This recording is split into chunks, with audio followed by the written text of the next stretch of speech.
Buenos días. Declaro abierta la sesión número 9498 del Consejo de Seguridad. En el orden del día provisional para esta sesión figura el siguiente tema: la situación en Medio Oriente, incluida la cuestión palestina. Queda aprobado el orden del día. De conformidad con el artículo 37 del reglamento provisional del Consejo, invito a participar en esta sesión a los representantes de Egipto, Indonesia, Israel y Qatar. Así queda acordado. Propongo que el Consejo invite al observador permanente del Estado observador de Palestina ante las Naciones Unidas a participar de esta sesión, de conformidad con el reglamento provisional y la práctica establecida al respecto.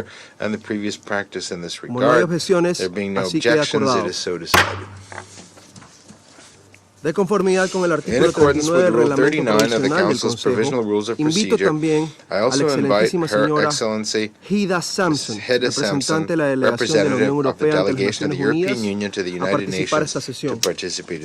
Así queda acordado. El Consejo de Seguridad comenzará ahora el examen del tema 2 del orden del día. Debo señalar a la atención de los miembros del Consejo en el documento S-2023-962, que contiene una carta de fecha 6 de diciembre del 2023 dirigida a la Presidencia del Consejo de Seguridad por el Secretario General.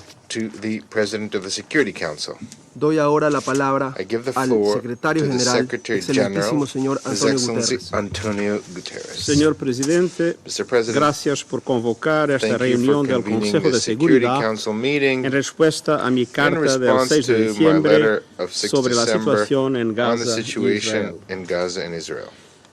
Mr. President, Excellencies, I wrote to the Security Council invoking Article 99 because we are at a breaking point.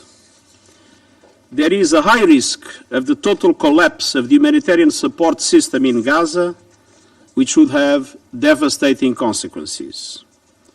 We anticipate that it would result in a complete breakdown of public order and increased pressure for mass displacement into Egypt.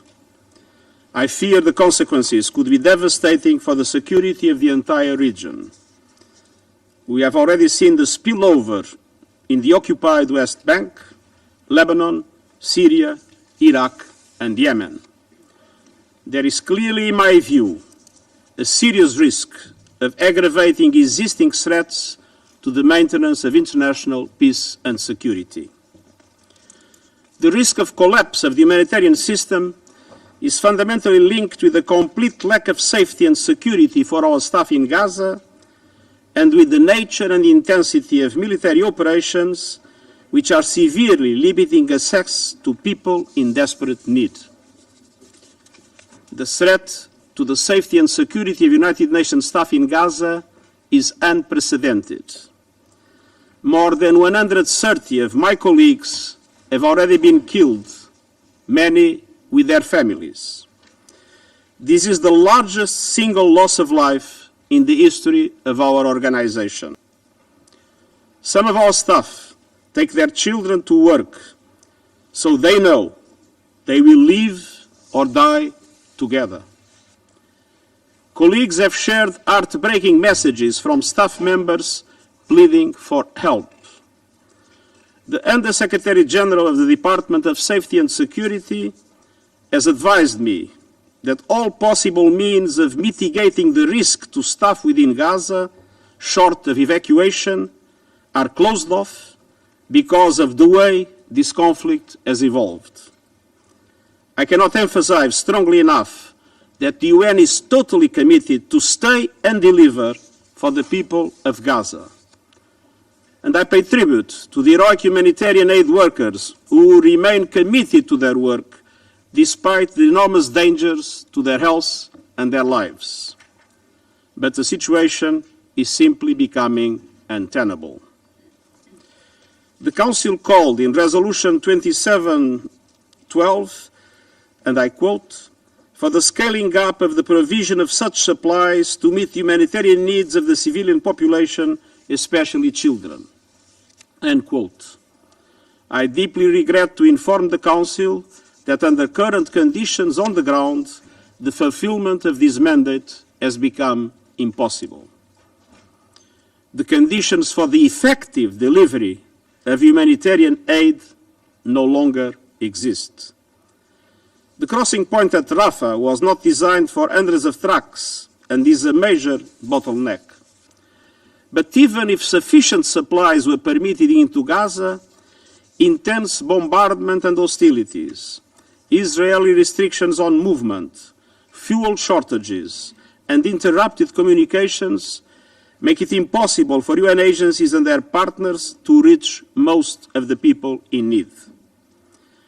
Between 3 and 5 December, the 2 days preceding my letter, the UN could only distribute aid in one of Gaza's 5 governorates, Rafah. Elsewhere, access was impossible. People are desperate, fearful and angry, and in some cases they have expressed their anger towards our own staff. Mr. President, all this takes place amid a spiraling humanitarian nightmare. First, there is no effective protection of civilians. More than 17,000 Palestinians have reportedly been killed since the start of Israel's military operations. This includes more than 4,000 women and 7,000 children. Tens of thousands are reported to have been injured and many are missing, presumably under the rubble. And all these numbers are increasing by the day. Attacks from air, land and sea are intense, continuous and widespread. So far, they have reportedly hit 339 education facilities, 26 hospitals, 56 healthcare facilities, 88 mosques and 3 churches. Over 60% of Gaza's housing has reportedly been destroyed or damaged, some 300,000 houses and apartments. Some 85% of the population have been forced from their homes. The people of Gaza are being told to move like human pinballs, ricocheting between ever smaller slivers of the south without any of the basics for survival. But nowhere in Gaza is safe. At least 88 UNRWA shelters have been hit, killing over 270 people and injuring over 900. Conditions in shelters are overcrowded and unsanitary. People nurse open wounds. Hundreds of people stand in line for hours to use one shower or toilet. Families who have lost everything sleep on bare concrete floors, wearing clothes they have not changed for 2 months. Tens of thousands of Palestinians arrived in Rafah in recent days, overwhelming shelters there. Many displaced families, including children, older people, pregnant women, and people with disabilities, are sleeping in streets and public spaces across the city.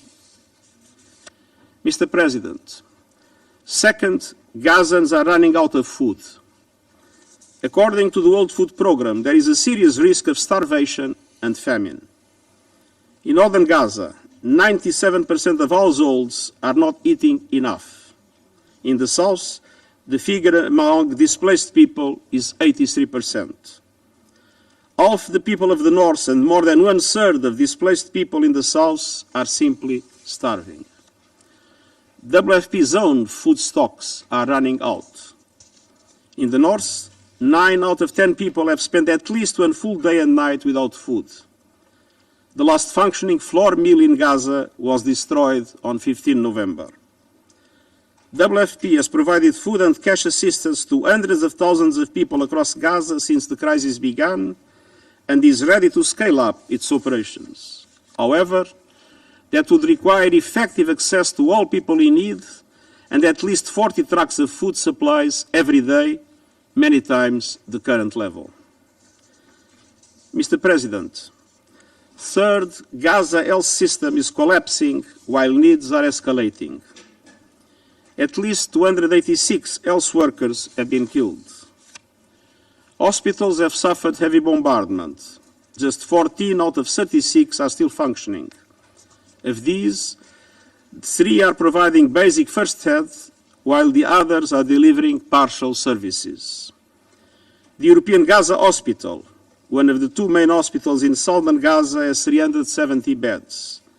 It is currently housing 1,000 patients and an estimated 70,000 people seeking shelter. There are critical shortages of drugs, blood products, and medical supplies. Fuel to run the hospitals is severely rationed. Many patients are being treated on the floor and without anesthetics. As patients with life-threatening injuries continue to arrive, wards are overflowing and staff are overwhelmed. At the same time, the unsanitary conditions in shelters and severe shortages of food and water are leading to increases in respiratory infections, scabies, jaundice and diarrhea.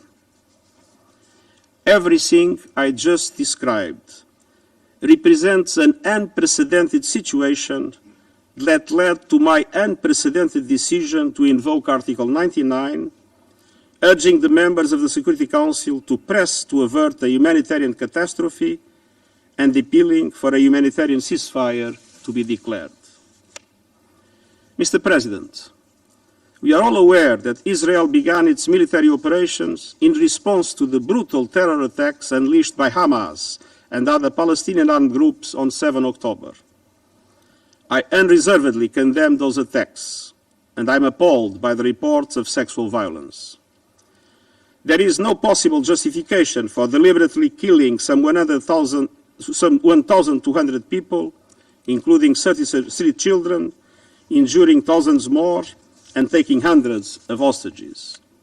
Some 130 hostages are still held captive, and I call for their immediate and unconditional release, as well as their humane treatment and visits from the international community of the Red Cross until they are freed.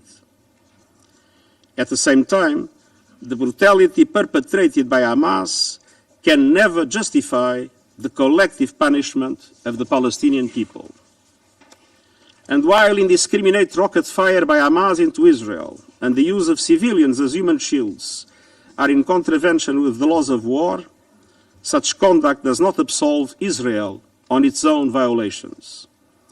International humanitarian law includes the duty to protect civilians and to comply with the principles of distinction, proportionality, and precaution. The laws of war also demand that civilians' essential needs must be met, including by facilitating the unimpeded delivery of humanitarian relief. International humanitarian law cannot be applied selectively. It is binding on all parties equally at all times, and the obligation to observe it does not depend on reciprocity. Mr. President, the people of Gaza are looking into the abyss. The international community must do everything possible to end their ordeal. I urge the Council to spare no effort to push for an immediate humanitarian ceasefire, for the protection of civilians, and for the urgent delivery of life-saving aid. While we deal with the current crisis, we cannot lose sight of the only viable possibility for a peaceful future: a two-state solution on the basis of United Nations resolutions and international law, with Israel and Palestine living side by side in peace and security. This is vital for Israelis, Palestinians, and for the international peace and security. The eyes of the world and the eyes of history are watching. It's time to act, and I thank you. Agradezco al secretario general por la información que ha proporcionado. Doy ahora la palabra al observador permanente del Estado, observador de Palestina. Mr. President, I want to welcome you to New York and to congratulate you and your country for assuming the presidency of the Security Council for this month. And also I want to express our appreciation for the fact of having the Secretary General with us, for his principled position reflected in that letter that he circulated to you recently, and for his crystal clear and principled statement that he delivered to us. Mr. Secretary General, thank you for being with us, and thank you for what you said, and thank you for, hopefully, the things that will be implemented from this moment moving forward. Colleagues, Mr. President, you are the third president of the Security Council to take office since Israel started its carpet bombing of the Gaza Strip. We hope that on this day and under your presidency, the Council will finally be able to call for an immediate ceasefire. Allow me to thank the Secretary General for his relentless efforts, for the clarity of his voice, for having upheld his sacred mission to stand up for the UN Charter and for the protection of civilians by calling early on and ever since for an immediate humanitarian ceasefire. Allow me also to thank through him the United Nations for their humanitarian efforts. The UN has been the subject of despicable attacks for honoring its mandate as formulated by member states. It is the duty of member states to reject and put an end to such attacks, especially at a time where UN personnel on the ground are also victims, many killed, wounded, and displaced. Mr. President, in 2 months, Israel has killed 17,000 Palestinians, including 7,000 children. It wounded over 40,000 Palestinians. It displaced 1.9 million Palestinians. It destroyed 2/3 of their homes. It attacked and besieged and destroyed and neutralized virtually all the hospitals. It bombed the bakeries. It attacked UN shelters. It attacked journalists. It cut off the electricity. It placed every possible impediment on humanitarian aid and access. And we are all supposed to pretend that this aggression is not aimed at the destruction of the Palestinian people in the Gaza Strip when it has besieged and bombed our people and deprived them of all requirements of life. I keep reading in the media, Israel has no clear war objectives. Are we supposed to pretend we don't know the objective is the ethnic cleansing of Gaza Strip? The dispossession of forcible displacement of the Palestinian people when so many Israeli representatives could not refrain from admitting it. If you are against the destruction and displacement of the Palestinian people, you have to be in favor of an immediate ceasefire. When you refuse to call for a ceasefire, you are refusing to call for the only thing that can put an end to war crimes, crimes against humanity, and genocide.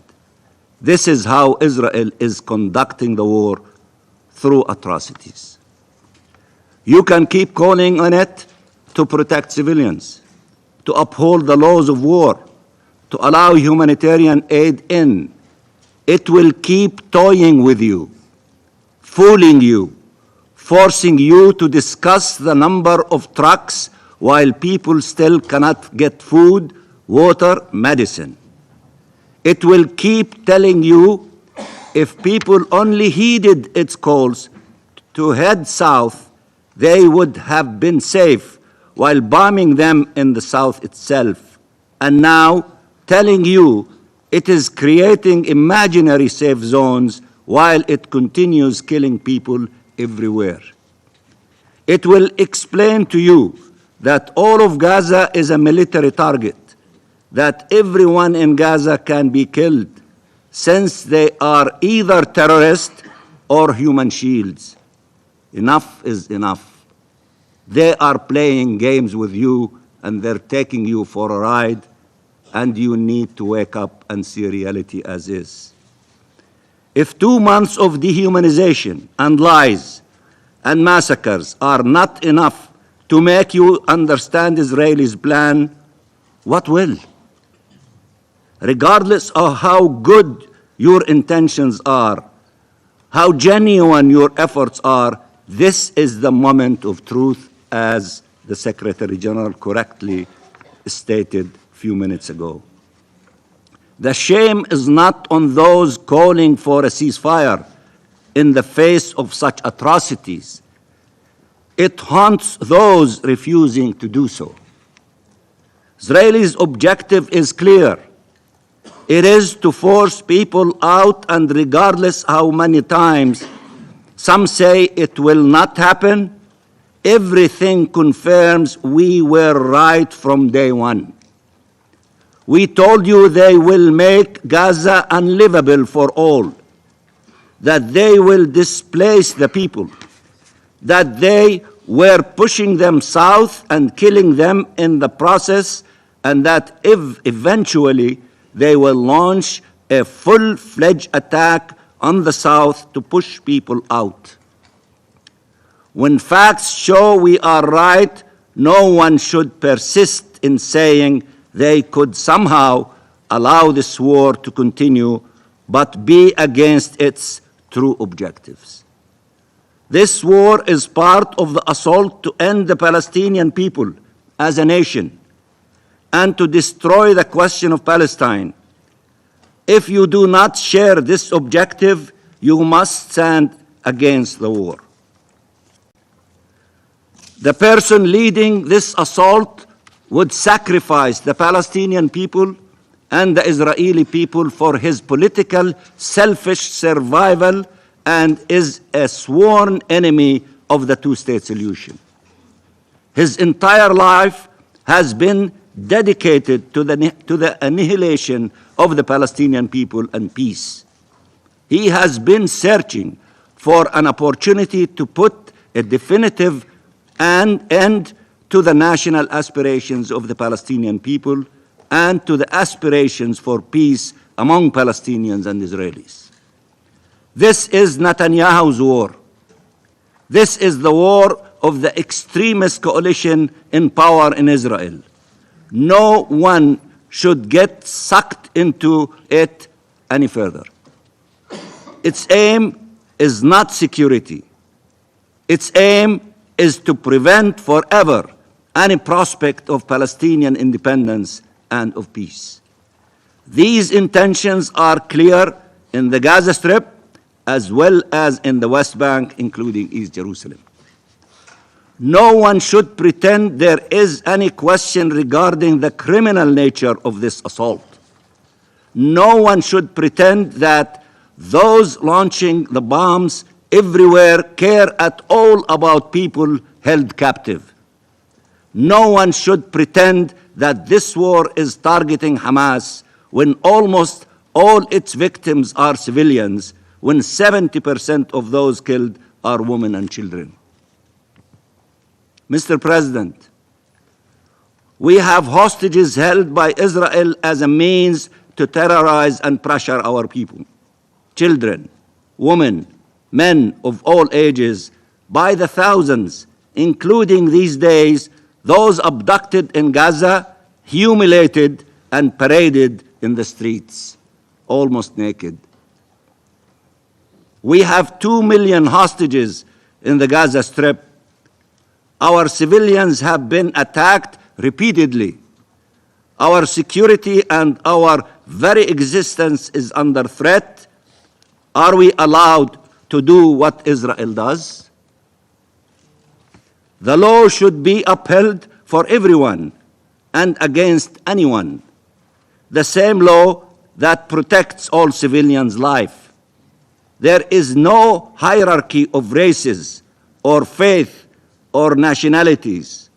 No one should take example from the horrors of the Second World War to justify horrors today against the Palestinian people. Everything we built as humanity after the Second World War was to prevent these horrors. Now they are taking place in Gaza against the Palestinian people, displayed on the screens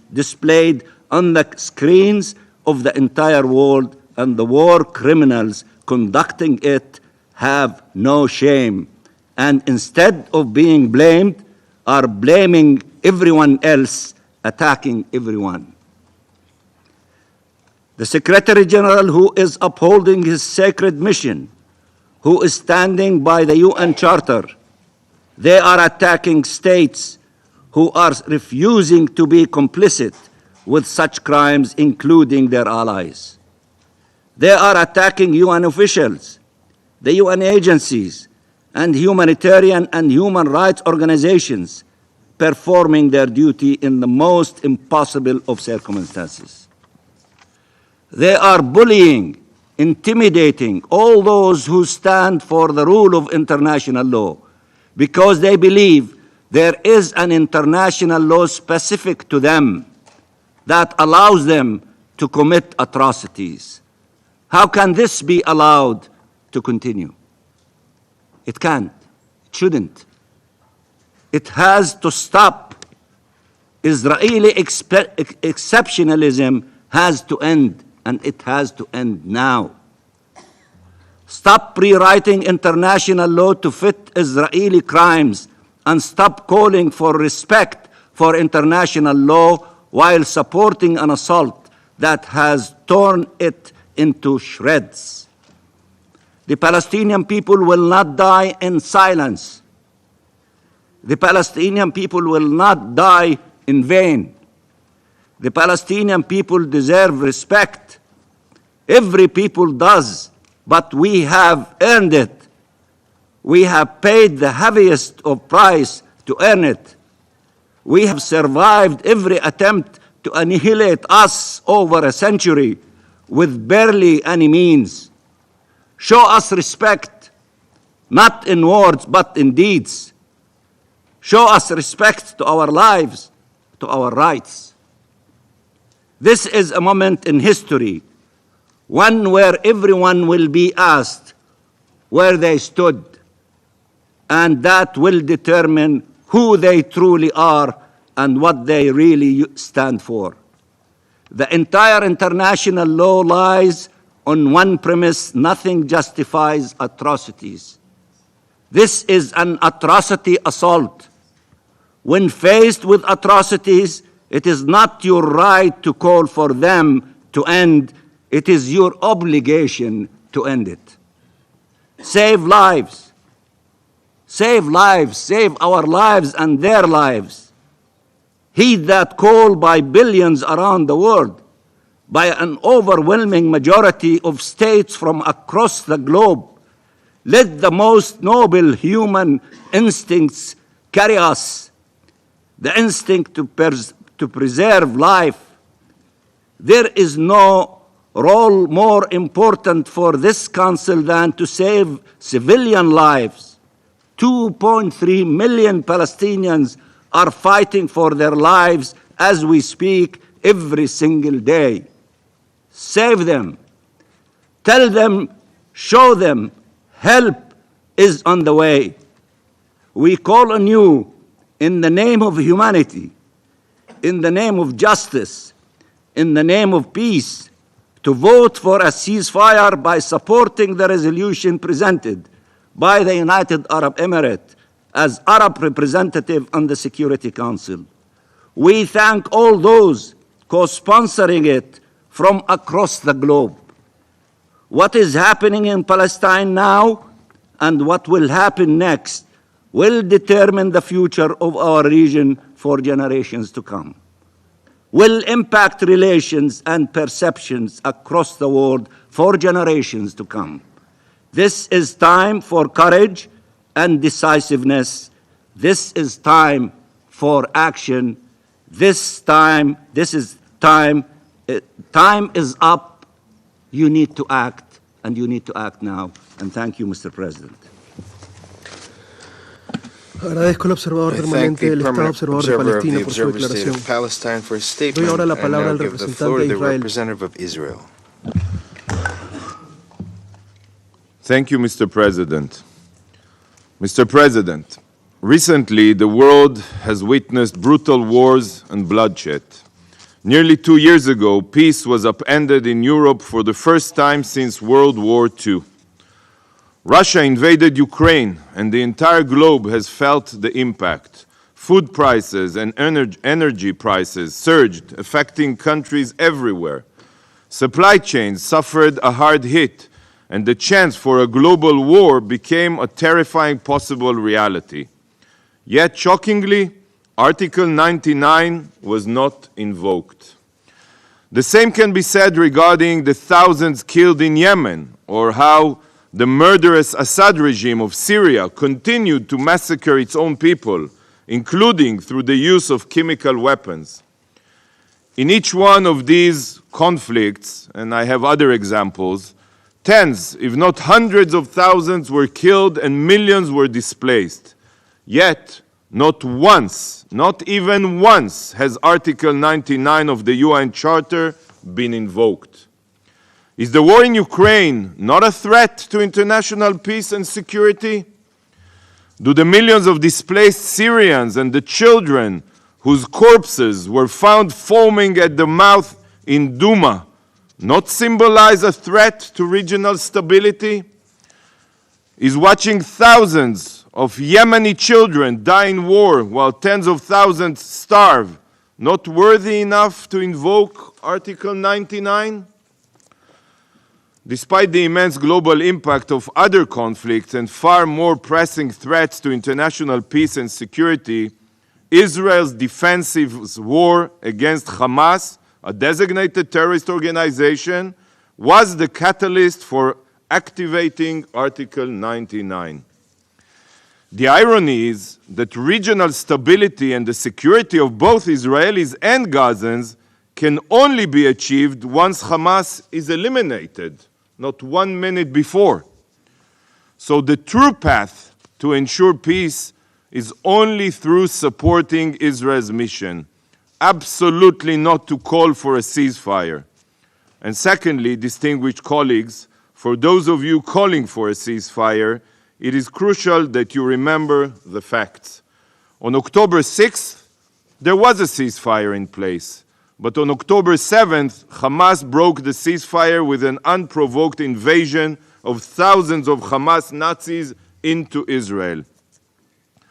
These Hamas terrorists carried out a massacre the likes of which we have not seen since the Holocaust.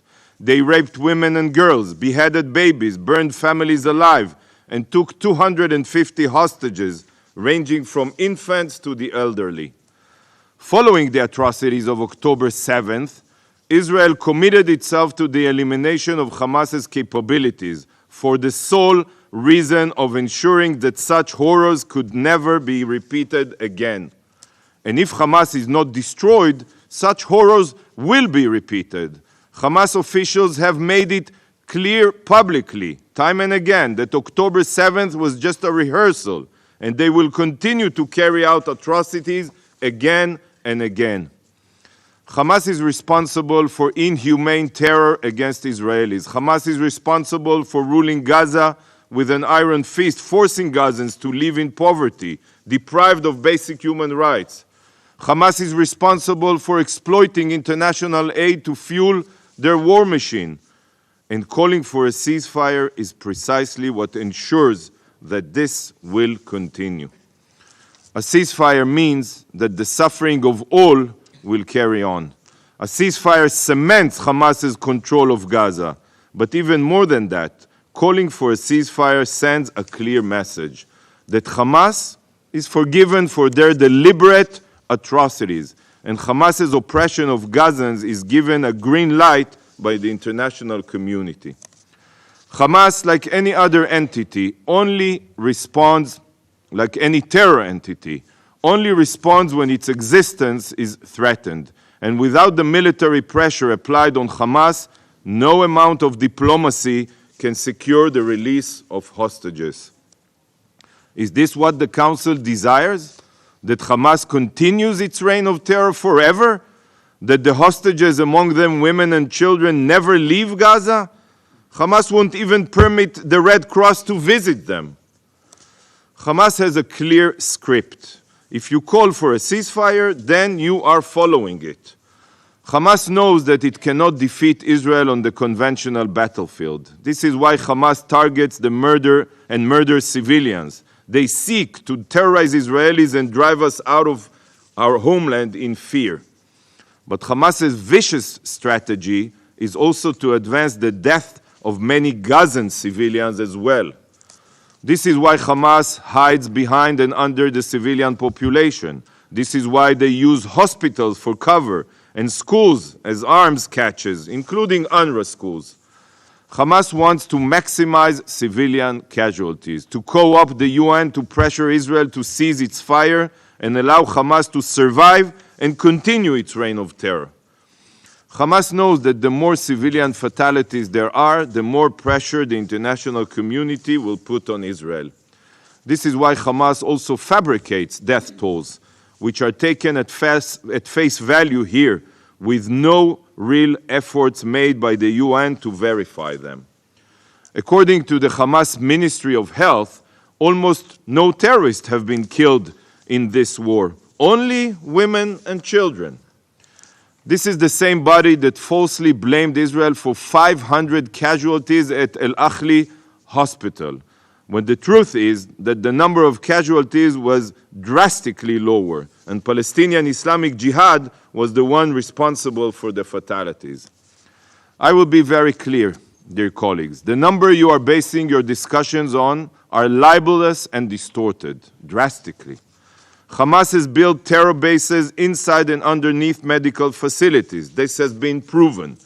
They store rockets and assault rifles in children's bedrooms. And just yesterday, Hamas launched 12 rockets at Israel from within a designated humanitarian zone in southern Gaza. Rockets were fired mere meters from the tents of evacuated Gazans. Hamas exploits Gazans as human shields in hopes that civilian casualties will rise and the UN will call for a ceasefire. Do we want to be the actors in the show that Hamas has carefully crafted? It is always easier to pressure the law-abiding democracy as opposed to the terrorists who don't even recognize the existence of international law. But is this the right and just way to ensure security? Of course not. This is Hamas's script of death. Don't agree to be part of it. Please. Hamas is the root cause of the situation in Gaza. Yet there is zero accountability for their evil. Why is Hamas not held fully responsible by the UN and its bodies? Tell Gazans the truth. They have to hear it from you. This is the only way to bring about bottom-up change in Gaza. Dear colleagues, Hamas not only violated the ceasefire on October 7th, Hamas fundamentally violated the recent humanitarian pause. Last week, there was a pause in place. The agreement was clear. For every 10 hostages released, the pause would be extended by 24 hours. Hundreds of aid trucks entered Gaza. Fuel tankers were and continue to be permitted in. Wounded children and their families were evacuated for treatment. Field hospitals were established and continue to be established. And Israel completely halted all military activities. Israel asked for the daily release of 10 women and children held hostage, who were savagely taken from their homes and from a peace party. While we upheld our side of the agreement, even exceeded aid quotas, Hamas violated it, not once, but several times. 15 minutes after the pause began, Hamas fired a barrage of rockets into Israel. Throughout the following 8 days, Hamas carried out shooting attacks, detonated IEDs, and fired anti-tank missiles. Hamas violated the pause time and again while Israel abided by the pause. Hamas not only violated the agreement by attacking Israeli soldiers, they also violated the agreement regarding the release of hostages. They separated mothers from their children. They refused to release all women and children as agreed. Today, there are still 138 hostages being held in Gaza, and Hamas has not even allowed the Red Cross to visit them and provide their families with the most basic sign of life. This is an abhorrent war crime. Hamas ended the pause by refusing to abide by the terms of the hostages release agreement, and then proceeded to fire a barrage of rockets at Israeli towns and cities, targeting Israeli civilians yet again. Dear colleagues, how can it be that those who are now calling for a ceasefire are not demanding that Hamas immediately stop all terror activities? Why is it only now that you have woken up and not when Hamas caused the previous pause to collapse? If this council wants to see a ceasefire, start by demanding it from Hamas, the party that broke the past two. Why is this draft resolution not directed at Yihya Sinwar and Ismail Haniyeh? Why? Do you not know Who was responsible for ending the previous ceasefire and reigniting hostilities? Distinguished Council members, Hamas is solely responsible for the humanitarian situation on the ground, and they must be held fully accountable by the Council. Hamas is committed to bringing death and destruction upon both Israeli and Gazans, whereas Israel is taking every possible effort to improve the situation for Gazans. It is a fact that some members of the Council and the Secretary General refuse to come to terms with. Here are some other facts and figures. As of December 7th, in total, since the start of the war, over 3,500 aid trucks carrying humanitarian supplies have entered Gaza through the Rafah crossing. Over 70,000 tons of aid, including food, water, medical supplies, tents, beds, blankets, humanitarian equipment, and more, entered Gaza. Even now, in the midst of heavy fighting, Israel agreed to increase the amount of fuel entering Gaza, and yesterday the entry of 65 aid trucks was facilitated. But this number could have been much higher if the UN's capacity to accept more trucks permitted this. There are currently hundreds of aid trucks in a log jam waiting to enter Gaza after security inception. And the only reason they have not entered is because of the logistical difficulties of international organizations. Today, Israel accepts to screen 334 aid trucks, which means that each of these trucks will be ready to enter Gaza should international organizations be willing to accept them. Israel also facilitated the construction of 2 field hospitals, one run by the Kingdom of Jordan and the other by the UAE, to treat the uninvolved sick and injured. France, in coordination with Israel, has supplied a floating hospital that is treating Gazans in El Arish, and Italy is following suit. Saudi Arabia donated 21 additional ambulances. 5 other field hospitals are set to open soon to be run by the Red Cross, Egypt, the International Medical Corps, Turkey and Italy.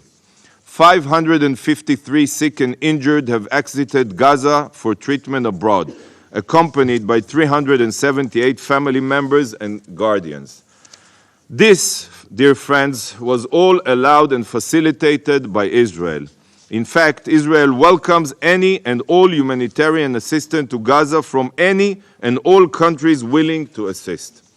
But colleagues, sadly, not all of this aid reaches its destination. In the previous days and weeks, we have seen footage from inside Gaza of Hamas terrorists literally shooting at Palestinians trying to gain access to basic humanitarian supplies. Gazans have reported that aid is being taken by Hamas and distributed exclusively to its terrorists. Boxes of humanitarian aid have been found in Hamas terror tunnels. So, if humanitarian supplies are not getting to where they should, point the finger at Hamas. Hamas is the genocidal terror organization that rules Gaza with an iron fist. Hamas violated the ceasefire on October 7th, and it was Hamas, not Israel, who violated the humanitarian pause. To Hamas, international humanitarian law holds no importance. When sitting in these meetings, it feels as if Hamas doesn't exist at all. It is always only about Israel. This is a distortion of reality, and it is unacceptable. Hamas must be held accountable. Mr. President, today is the first day of the Jewish holiday of Hanukkah, the Festival of Light.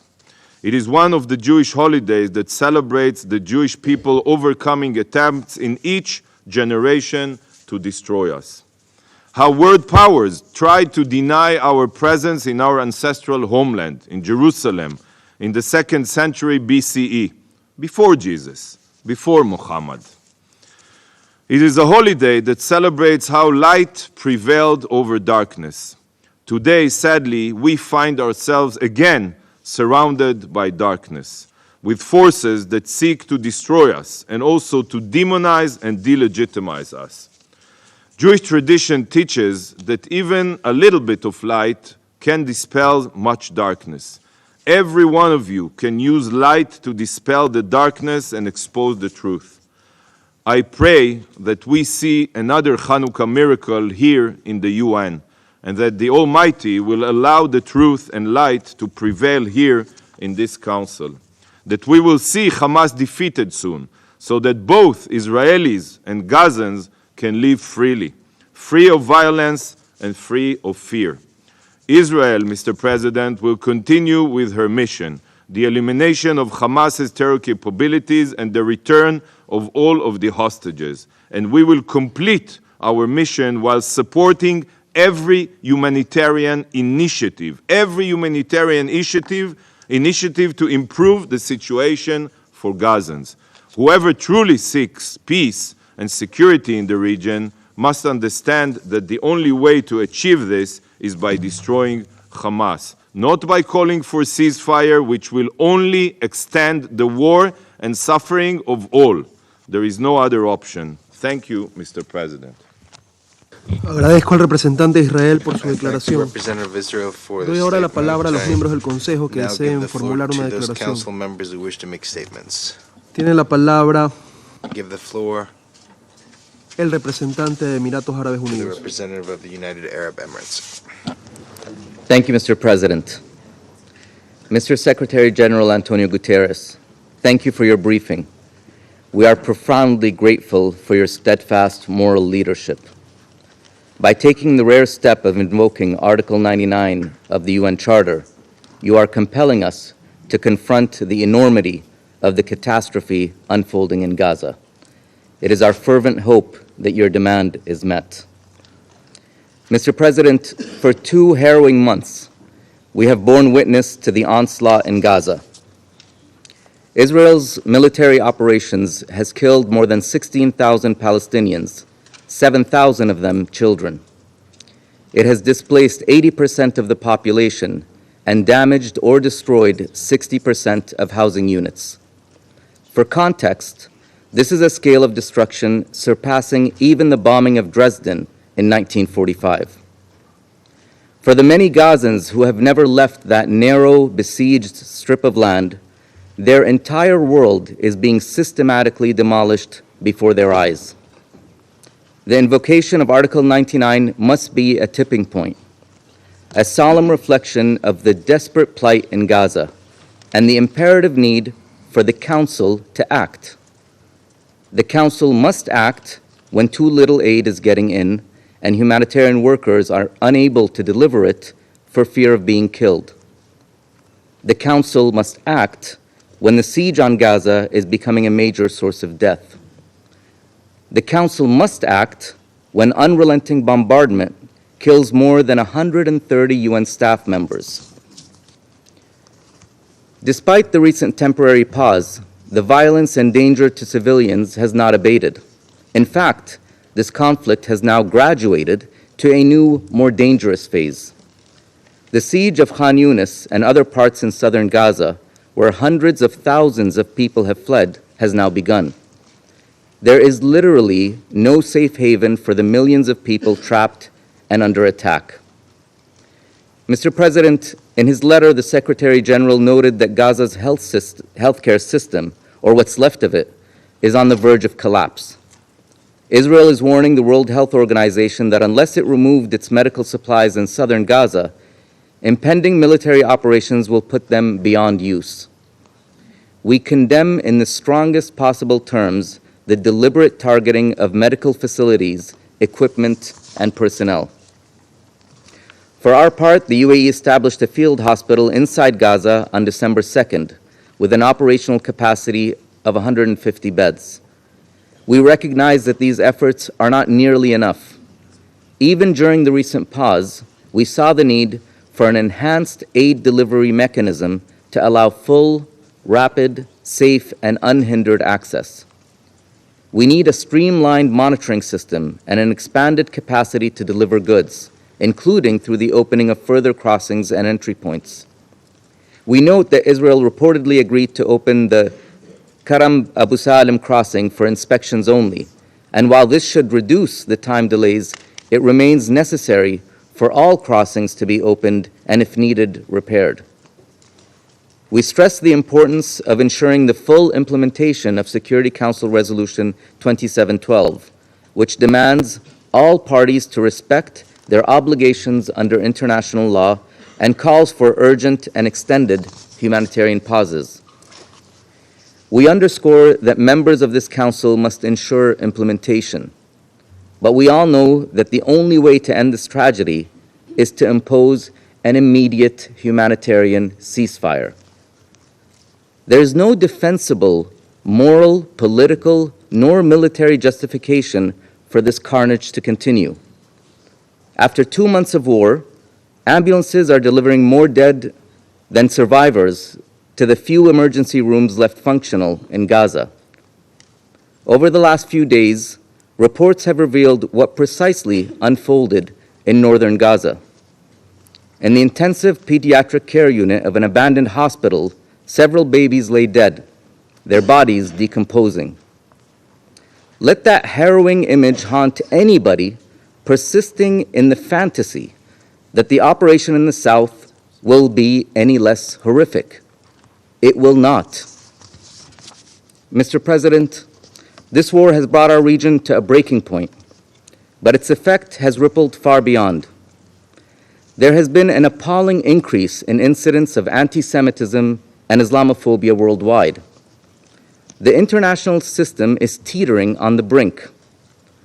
For this war signals that might makes right, that compliance with international humanitarian law is dependent on the identity of the victim and the perpetrator.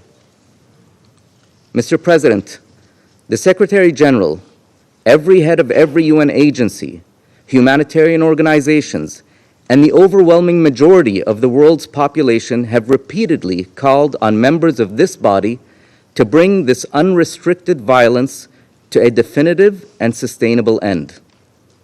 The UAE has circulated a draft resolution calling for an immediate humanitarian ceasefire to do just that. Today, this Council will vote. It will have an opportunity to respond to the deafening calls across the world to bring this violence to an end. Thank you, Mr. President. Agradezco al representante de Emiratos Árabes Unidos por su declaración. Doy ahora la palabra al representante de la Federación Rusa. Спасибо, господин председатель. Thank you, Mr. President. Благодарим We генерального wish to секретаря thank the Secretary General, Antonio Guterres, for the frank assessment of the catastrophic situation in the Palestine-Israeli conflict zone. We note his absolutely correct decision, given the current circumstances, to draw the attention of the Security Council to this matter under Article 9 of the United Nations Charter. We, together with colleagues from the People's Republic of China and the United Arab Emirates, guided by the same considerations as the Secretary General, requested the Ecuadorian presidency to convene an emergency Security Council meeting in connection with the resumption of military operations both in the Gaza Strip and other occupied Palestinian territories, and in regions bordering with Lebanon and Syria. We believe it is exceedingly important to note that both the Secretariat of the United Nations, led by the UN Secretary General, and the overwhelming majority of UN member states are united in the desire to adopt decisive measures in order to end the deaths and suffering of civilians in the Palestine-Israel conflict zone. Distinguished colleagues, it will be no exaggeration to state that presently we are at a moment of truth.